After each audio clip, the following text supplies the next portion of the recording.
Well, turning to Ukraine now, and two civilian cargo ships have become the first to safely navigate a maritime corridor to reach one of the country's Black Sea ports. The two ships have docked in Chornomorsk and are expected to load almost 20,000 tons of wheat destined for Africa and Asia. The United Nations and other groups have warned that the Russian blockade could drive up global grain prices, putting millions of the world's poorest at risk of malnutrition or even starvation. Now, Ukrainian naval ships have been defending the corridor since August after Russia said that it would once again treat all ships sailing to the country as potential military targets.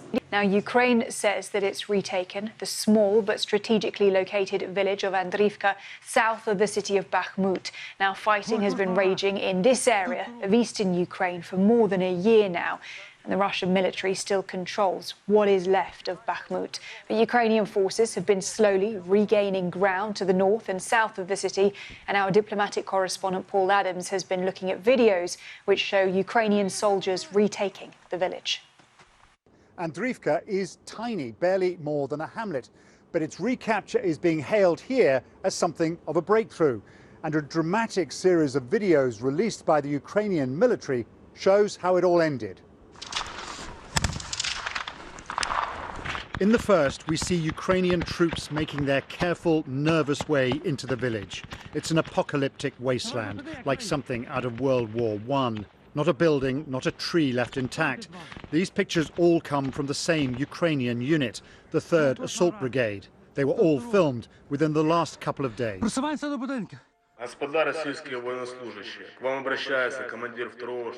After weeks of ferocious fighting, the Ukrainians know the village is about to fall.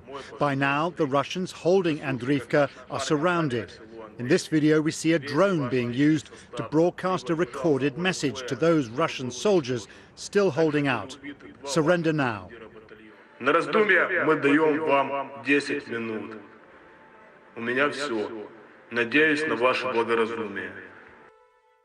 Eventually, with several of their commanders dead and their situation hopeless, Russian soldiers emerge from the wreckage and give themselves up. But this is what's left of Andriivka. There's basically nothing there. It's hard to imagine anyone ever living here again. A tiny, shattered place, perhaps, but Ukraine says the recapture of Andriivka is important. It brings Kiev a little bit closer to the retaking of Bakhmut. It's a slow, destructive process with no guarantee of success.